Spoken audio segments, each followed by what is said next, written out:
Empires, inventions, corporations, all fell the same way. Not by accident, by design.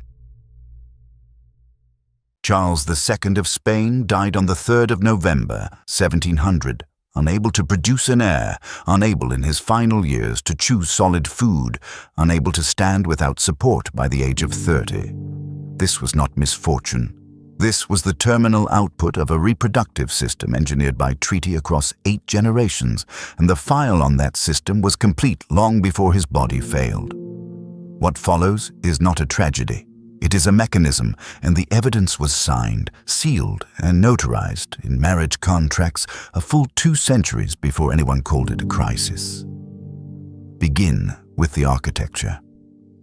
In the final decades of the 15th century, Maximilian I of Austria inherited a problem common to every European house of the period.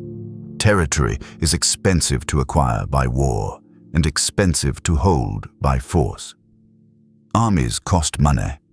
Rebellions cost more. Maximilian's solution was procedural, not romantic. He negotiated marriage contracts that functioned as territorial transfer instruments, binding Burgundy, then the Netherlands, then Spain, then the crowns of Bohemia and Hungary, into a single accumulating estate. The doctrine that later described this was blunt about its own mechanics.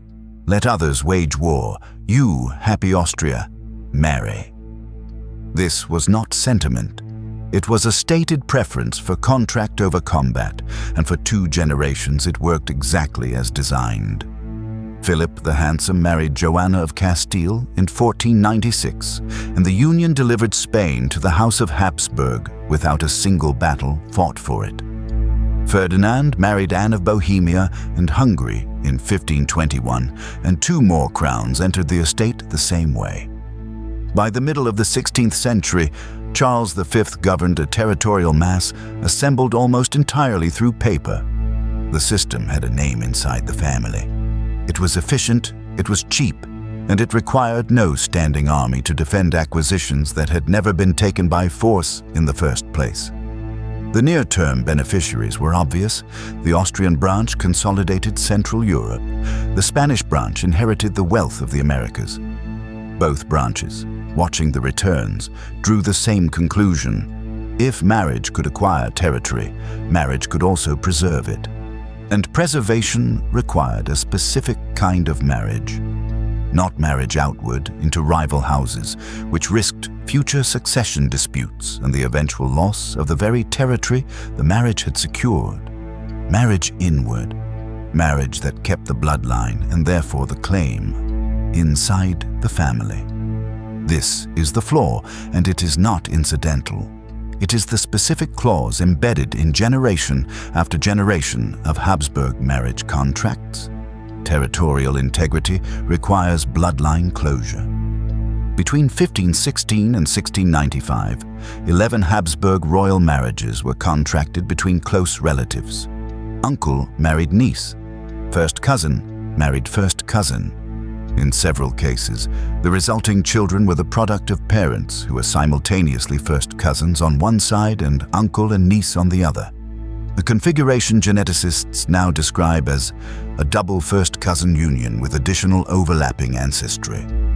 Philip II of Spain married his niece, Anna of Austria. Philip IV married his niece, Mariana of Austria, and that marriage produced Charles II. The inbreeding coefficient calculated for Charles II from the full reconstructed pedigree is approximately 0.25, a figure that means, in strict genetic terms, that Charles II carried a level of genetic redundancy higher than would result from a direct sibling pairing. This number is not an estimate of misfortune. It is a direct mathematical output of the marriage contracts signed by his 4 immediate ancestral generations. Each contract negotiated for the explicit purpose of keeping the crown, the territory, and the bloodline sealed inside a single family unit. The mechanism is simple, and it is not dramatic. Repeated close relative reproduction increases the probability that harmful recessive genetic conditions, ordinarily masked by a partner's unrelated genetic material, instead pair with an identical copy and become expressed. The more closed the bloodline, the higher that probability climbs, generation over generation. This is not a curse. It is arithmetic, and the contracts that produced it are still archived. The reason this took roughly 200 years to become visible is itself structural. Genetic compounding does not announce itself in the first generation, or even the second. Charles V, born from a closed but not yet critically compounded lineage, was physically capable and politically dominant.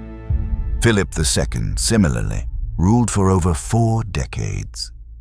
The early political and military successes of the dynasty, the wealth of the Americas, the military dominance in Europe through the 1500s, functioned as a kind of cover, obscuring a biological ledger that was compounding underneath the visible record of conquest and administration. And there is a second, quieter mechanism at work.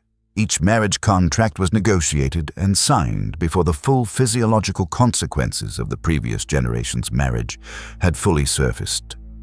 Philip III's marriage was arranged while the effects of his parents' union were still being read as merely unfortunate rather than systemic.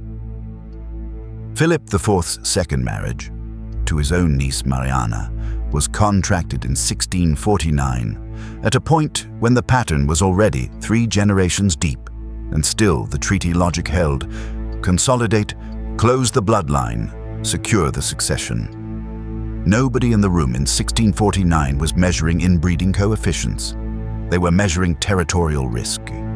The biological cost was not hidden. It was simply not the variable anyone in the negotiation was pricing. Charles II was born in 1661. He did not walk until the age of 4. He did not speak comprehensibly until the age of 4. He was documented by court physicians as having an enlarged tongue, a jaw malformation so severe it interfered with eating, and recurring illness throughout his life. He was married twice. Neither marriage produced a child. His death in November of 1700 is frequently described as the end of the Spanish Habsburg line, as though the ending were the event. It was not the event, it was the exposure. The structural failure had already completed itself across the preceding 2 centuries of contracted unions. November 1700 is simply the date on which the system's output became undeniable and irreversible. The War of the Spanish Succession that followed was fought over the vacancy his body created. But the vacancy itself was not created by his death. It was created by the marriage contracts that made his death in this specific reproductive form the guaranteed outcome rather than an unlucky one. The mechanism generalizes cleanly. Any closed system that consolidates control by systematically minimizing external input inherits the identical trade-off. Efficient short-term consolidation purchased against long-term structural fragility that compounds silently until it is exposed all at once.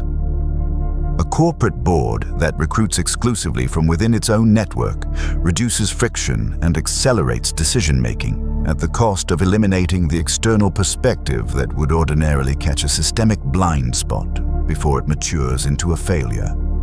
A closed financial network that routes capital and risk assessment through the same small set of interconnected institutions reduces transaction cost and increases short-term returns, while removing the diversity of exposure that would otherwise contain a single point of failure. A monoculture agricultural system reduces cost and increases yield predictability by planting a single genetic line across an entire growing region, until a single pathogen, exploiting the absence of genetic variation, removes the entire crop in one season rather than a fraction of it. In each case, the system is not failing despite its design. It is failing because of it.